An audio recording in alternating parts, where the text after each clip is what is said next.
I found 10 big businesses that scammed millions. Not small-time crooks, actual corporations that you see on the news, trusted by the world, and they ripped off people for billions. Let's break down how they get away with it, how they collapsed, and who paid the price. Let the chaos unfold! Ouch, you muppet! Let's kick things off with Enron, the poster child for all corporate fraud. Enron was this giant energy company in the US, riding high in the 90s. They had slick marketing, fancy offices, and everyone thought they were shaping the future of energy. Behind the scenes, things were seriously twisted.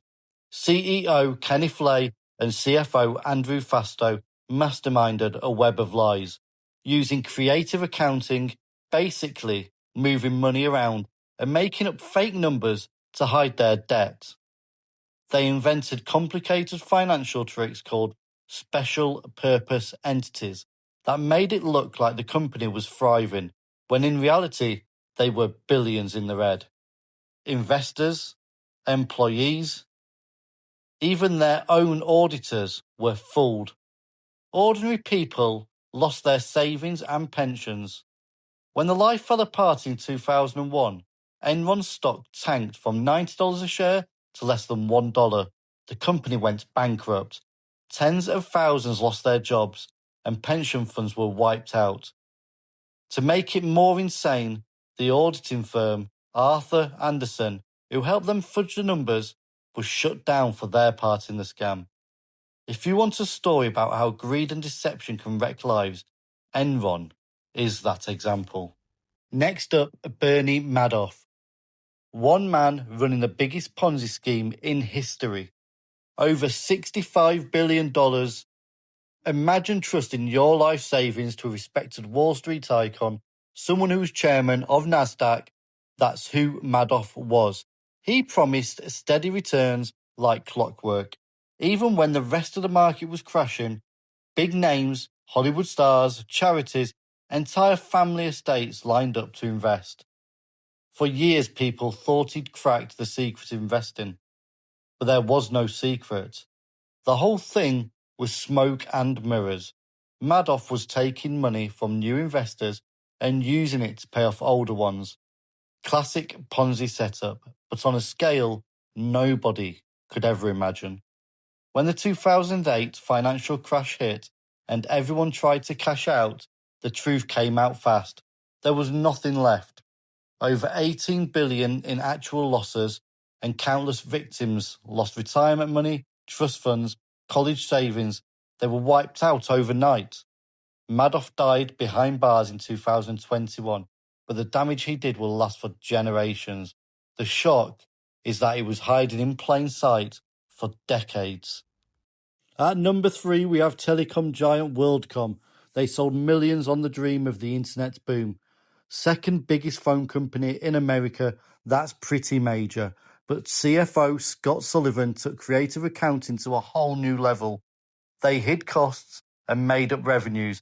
Year after year, the numbers got bigger. The lies got deeper. Sullivan and his team overstated assets by more than $11 billion just to keep Wall Street happy. Eventually, a brave internal auditor caught $3.8 billion in fake entries on the books and exposed the disaster. When it collapsed, investors lost an estimated $180 billion. Over 30,000 people lost their jobs.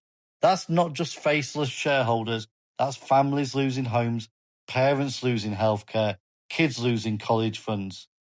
The CEO, Bernie Ebbers, went down with a 25-year prison sentence, and the company filed for bankruptcy.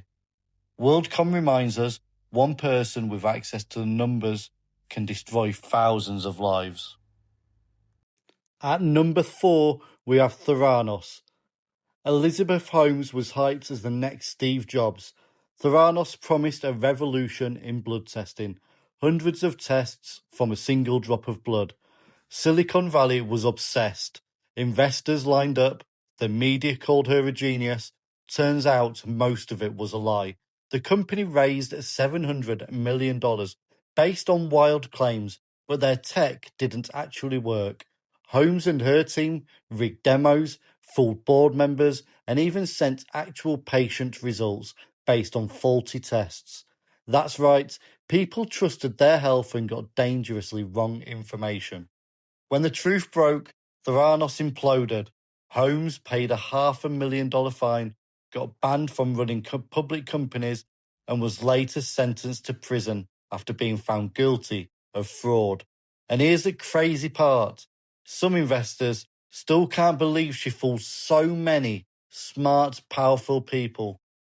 Theranos is a warning about tech, hype, ambition, and the danger of believing the next big thing without having the receipts. At number 5 is Wirecard. Wirecard was Germany's golden child for fintech, a $28 billion company surrounded by hype and innovation. They claimed to have billions in cash reserves, international clients, a groundbreaking payment platform, except almost 2 billion euros, literally 2/3 of their money, was just missing. The CEO, Marcus Braun, created fake customers, forged bank statements, and lied to absolutely everyone. Even one of the world's top accounting firms couldn't find the cash because it didn't exist. Wirecard owed nearly $4 billion when it tanked. Creditors, shareholders, and employees were left out in the cold. Auditors missed all the clues. Journalists dug them up, and when the whistle finally blew, it was the biggest scandal in German finance history. What makes it more shocking is how long it lasted and how easily billions just vanished. At number 6 is Tyco. If there's a golden toilet award for corporate fraud, Tyco would win it. CEO Dennis Kozlowski approved $81 million in off-the-books bonuses, spent $14 million of the company money on personal art, and even had the company pay for parties, including a now infamous birthday bash with an ice sculpture peeing vodka.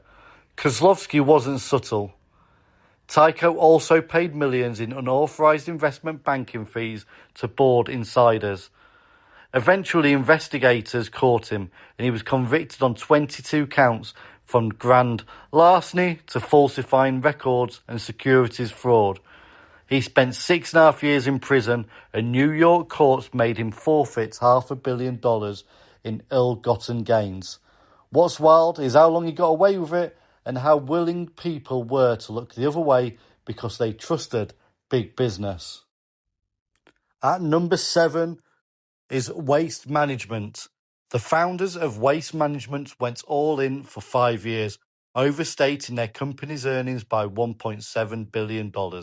They simply left expenses out of their books, deferred the costs, and made the numbers better than reality, a trick auditors didn't catch for years. Why did they do it? Stock price. When the numbers looked great, the stock soared and executives cashed in.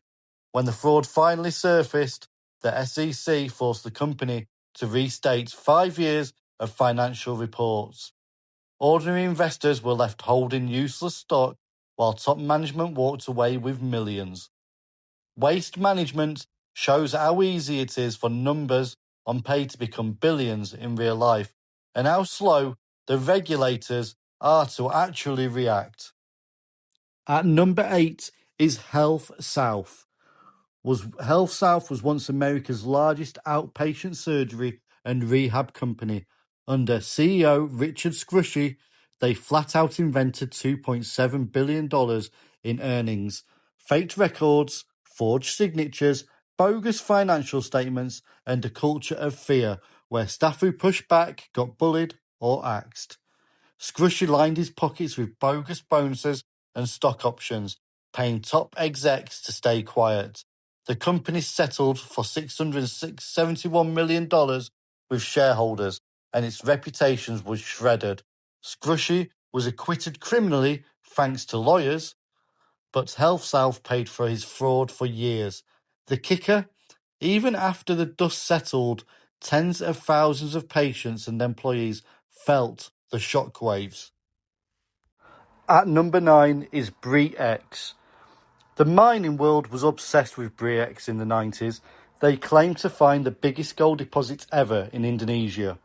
People bought the hype and the stock price skyrocketed. Pension, funds, average folks and global investors thought they'd struck gold. But there was no gold. The geologist salted samples with gold dust. Investors poured in billions, pushing the market cap to $4.4 billion. When the hoax was uncovered, the stock cratered to zero and millions in savings evaporated overnight. Even the geologist's mysterious death fueled speculation and drama. For investors, Bre-X was more than financial loss, it was a betrayal. At number 10 is Luckin Coffee. China's Luckin Coffee exploded on the scene as a challenger to Starbucks. But the brand wasn't built on just caffeine.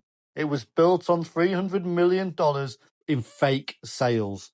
Employees faked orders, inventing transactions and expenses. The fraud was deep enough that Luckin was kicked off the Nasdaq stock exchange. The company paid a $180 million settlement to US regulators, but that was just a fraction of the loss. They're now, believe it or not, trying to make a comeback and relist in America. Can you imagine? Luckin's scam is a modern reminder. Hype and fast money can vanish just as quickly as it came. Thanks for watching. Now please go and subscribe, or I will definitely steal your hamster.